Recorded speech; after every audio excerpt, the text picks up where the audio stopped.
Hello guys, പുതിയൊരു വീഡിയോയിലേക്ക് എല്ലാവർക്കും സ്വാഗതം കേട്ടോ. 10ാം ക്ലാസ്സിലെ പരീക്ഷയൊക്കെ നടക്കുകയാണല്ലോ. ഇപ്പോൾ ബോർഡ് എക്സാം ഒക്കെ CBSE-കാർക്ക് നടക്കുകയാണ്. അതുപോലെ തന്നെ കേരള സിലബസ് കുട്ടികൾക്ക് എക്സാം വരുന്നുണ്ടല്ലേ. അപ്പോൾ ഇതുവരെയും പഠിച്ചിട്ടില്ല, അപ്പടി മടി പിടിച്ച് ഇതുവരെയും പഠിക്കാൻ പറ്റിയിട്ടില്ല, പഠിക്കാൻ ഒട്ടും മൂടില്ല എന്നൊക്കെ പറഞ്ഞിരിക്കുന്ന കുഞ്ഞുങ്ങൾക്ക് വളരെ ഈസി ആയിട്ട് പഠിക്കുന്നതൊക്കെ ഒന്ന് കവർ ചെയ്യാനുള്ള ഒരു ചെറിയ ടിപ്പുമായിട്ടാണ് ചേച്ചി വന്നേക്കുന്നത് കേട്ടോ. ഇതൊരു ചലഞ്ചാണ് കേട്ടോ, ഒറ്റ ദിവസത്തെ ചലഞ്ചാണ്. ഈ ചലഞ്ച് ജയിക്കുന്നവർക്കുണ്ടല്ലോ ഓട്ടോമാറ്റിക്കലി മടിയൊക്കെ മാറും. എനിക്കെന്നെ മടി മാറാത്ത, എനിക്കെന്നെ പഠിക്കാൻ പറ്റാത്തെന്ന് ചിന്തിക്കുന്ന വാവകളായത് കാണുന്നതെങ്കിൽ അവർക്ക് വേണ്ടിയിട്ടുള്ളതാണേ കേട്ടോ. ഫസ്റ്റ് ഡേ ഞാൻ ഈ പറയുന്ന പോലെ ചെയ്താൽ പിറ്റേ ദിവസം എല്ലാം ഓട്ടോമാറ്റിക്കലി സംഭവിക്കും. ഫസ്റ്റ് ഡേ ചലഞ്ച് നിങ്ങൾ ചെയ്യാൻ റെഡി ആണെങ്കിൽ നിങ്ങളുടെ മടി ഞാൻ മാറ്റും. ഓക്കെ, നിങ്ങളെപ്പോലെയൊക്കെ 10ാം ക്ലാസ്സിൽ പഠിക്കുന്ന ഒരു മോൻ എനിക്കും ഉണ്ട് കേട്ടോ. അപ്പം നിങ്ങളുടെയൊക്കെ ഫീലിങ്സ് എന്നാന്ന് എനിക്ക് മനസ്സിലാക്കാൻ സാധിക്കും. ഇതിനെല്ലാം ഉപരി 10ാം ക്ലാസ്സിൽ അത്യാവശ്യം നല്ലപോലെ ഉഴപ്പിയ ഒരാളാണ് ഈ ആൻറ്റി കേട്ടോ. ആൻറ്റി, ചേച്ചിയോ അമ്മ എന്നെന്ന് വെച്ച് വിളിച്ചോ, കുഴപ്പമില്ല. അപ്പോൾ ഇതുവരെയും പഠിച്ചിട്ടില്ല, ഉഴപ്പുമാണ്, റീൽസ് കണ്ടുകൊണ്ടിരിക്കാൻ തോന്നുന്നു, പഠിക്കാനേ തോന്നുന്നില്ല, അങ്ങനെയൊക്കെയല്ലേ നിങ്ങളുടെ പ്രശ്നം. അതൊക്കെ നമുക്കങ്ങ് വിടാം. ഇനി എന്നാ ചെയ്യാൻ പറ്റുമെന്ന് നോക്കാം അല്ലേ. സമയം കഴിഞ്ഞു, ഏകദേശം നമുക്കിനി കുറച്ച് ദിവസം കൂടെ ഉള്ളൂ. അപ്പം നമുക്ക് എന്നാ ചെയ്യാൻ പറ്റുമെന്ന് നോക്കാം അല്ലേ. അന്നേരം നിങ്ങളിപ്പോൾ എക്സാം എഴുതിക്കൊണ്ടിരിക്കുന്ന കുട്ടികളാണെങ്കിലും സാരമില്ല. ഇപ്പോൾ നിങ്ങൾ CBSE-കാരാണ് എക്സാം എഴുതുന്നവരാണെങ്കിലും ഇത് ഫോളോ ചെയ്താൽ മതി. നമ്മൾ ഒറ്റ ദിവസം ഒരു കാര്യം ചെയ്യുക, ഒരൊറ്റ ദിവസം നിങ്ങൾ ഈ ഒരു കാര്യം പ്രാക്ടീസ് ചെയ്താൽ മതി. ബാക്കി അത് ഓട്ടോമാറ്റിക്കലി വരുമെന്നേ. അപ്പോൾ ആ ഒരു ട്രിക്ക് എന്നാന്ന് പറയാം. നിങ്ങളുടെ എക്സാമിന് ഏതെങ്കിലും ഒരു സബ്ജക്റ്റ്, ഇപ്പോൾ സയൻസ് എക്സാമിൻ്റെ തലേ ദിവസം നിങ്ങൾക്കൊരു 3 ദിവസം 4 ദിവസം അവധി ഉണ്ടെന്ന് വിചാരിക്കാം. മിക്ക എക്സാമിനൊരു വലിയ ഗ്യാപ്പ് വരാറുണ്ടല്ലോ.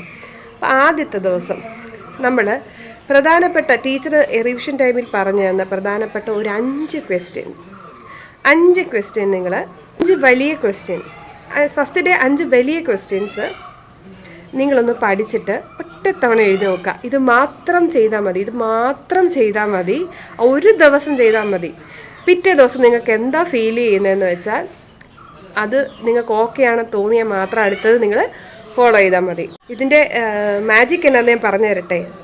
നിങ്ങൾ ഈ 5 ക്വസ്റ്റ്യൻസ് പഠിച്ചു, അത്യാവശ്യം വലിയ ക്വസ്റ്റ്യനാണ്, അതിൻ്റെ ആൻസേഴ്സ് നിങ്ങൾ പഠിച്ചു, അത് നിങ്ങൾ ഒരു തവണ എഴുതി നോക്കിയില്ലേ, പിറ്റേ ദിവസം നിങ്ങൾ നോക്കിക്കോ, ഉറപ്പായിട്ട് നിങ്ങൾ അടുത്ത 5 ക്വസ്റ്റ്യൻസ് പഠിച്ച് എഴുതി നോക്കും.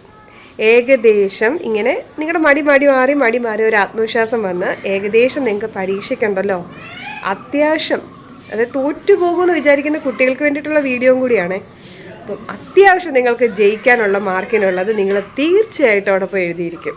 ഓക്കെ, ഇനി അടുത്ത ട്രിക്ക് ഞാൻ പറഞ്ഞു തരട്ടെ. പരീക്ഷയുടെ തലേന്ന് ഒരു 4 മണിയൊക്കെ ആകുന്ന സമയത്ത് അമ്മ ചായ കിട്ടരുമല്ലോ, അന്ന് അവധിയാണെന്ന് സങ്കല്പിച്ചോണേ. മിക്ക ദിവസം അവധി ആയിരിക്കുമല്ലോ, നിങ്ങൾക്ക് അവധി വരും ഉറപ്പായിട്ടും.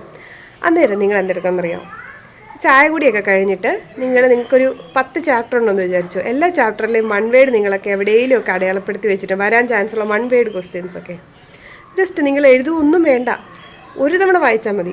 ഒരു തവണ നിങ്ങൾ തലേ ദിവസം വായിച്ചാൽ മതി. പിറ്റേ ദിവസം നിങ്ങൾക്ക് 1 വേർഡിന് എഴുതാനായിട്ട് കിട്ടും, അത്യാവശ്യം ക്വസ്റ്റ്യൻ ആൻസേഴ്സ് എഴുതാൻ കിട്ടും. വലിയ ക്വസ്റ്റ്യൻസ് കുറഞ്ഞത് ഒരു 3 എണ്ണയിൽ നിങ്ങൾക്ക് അറ്റൻഡ് ചെയ്യാൻ പറ്റും കേട്ടോ. അതായത് നിങ്ങൾക്ക് ജയിക്കാനുള്ള അത്യാവശ്യം മാർക്ക് ഉറപ്പായിട്ടും നിങ്ങൾക്ക് കിട്ടിയിരിക്കും. ഇപ്പോൾ നിങ്ങൾ പലരും മനസ്സിലോർക്കും, ഇതല്ല വരുന്നതെങ്കിലോ, ഞങ്ങളാ പഠിക്കുന്നതല്ല വരുന്നതെങ്കിലോ. പക്ഷെ നിങ്ങളുടെ പ്ലാൻ എന്തായിരുന്നു? തലേ ദിവസം വരെ ഉഴപ്പി നടക്കാനല്ലേ. ഒന്നും പഠിക്കാതെ പോകുന്നതിലും നല്ലതല്ലേ എന്തെങ്കിലുമൊക്കെ പഠിച്ചിട്ട് പോകുന്നത്. എന്തെങ്കിലുമൊക്കെ പഠിക്കുന്ന കുഞ്ഞുങ്ങൾക്ക് എന്തെങ്കിലുമൊക്കെ എഴുതാൻ കിട്ടാതിരിക്കാൻ ചാൻസ് വളരെ കുറവാണ്. എന്തെങ്കിലുമൊക്കെ എഴുതി വെച്ചവർ ജയിക്കാതിരിക്കാനുള്ള ചാൻസും വളരെ കുറവാണ് കേട്ടോ. അപ്പോൾ ധൈര്യമായിട്ട് പോയി പരീക്ഷ എഴുതിക്കോ. ഇതുവരെ ഉഴപ്പി നമുക്കിതുവരെ മാർക്കില്ലായിരുന്നു, മോഡൽ എക്സാമിന് മാർക്കില്ലായിരുന്നു, തോറ്റുപോകുന്നു നല്ല പേടിയുണ്ട്, വീണ്ടും ഉഴപ്പാൻ ടെൻഡൻസി ഉള്ള കുട്ടികൾക്ക് വേണ്ടിയിട്ടുള്ള വീഡിയോ ആയിരുന്നേ. അപ്പോൾ നിങ്ങൾക്കൊക്കെ മാർക്ക് കിട്ടിക്കഴിഞ്ഞ് ചേച്ചിക്ക് വന്ന് കമൻറ്റ് ഇടണം കേട്ടോ. All the best.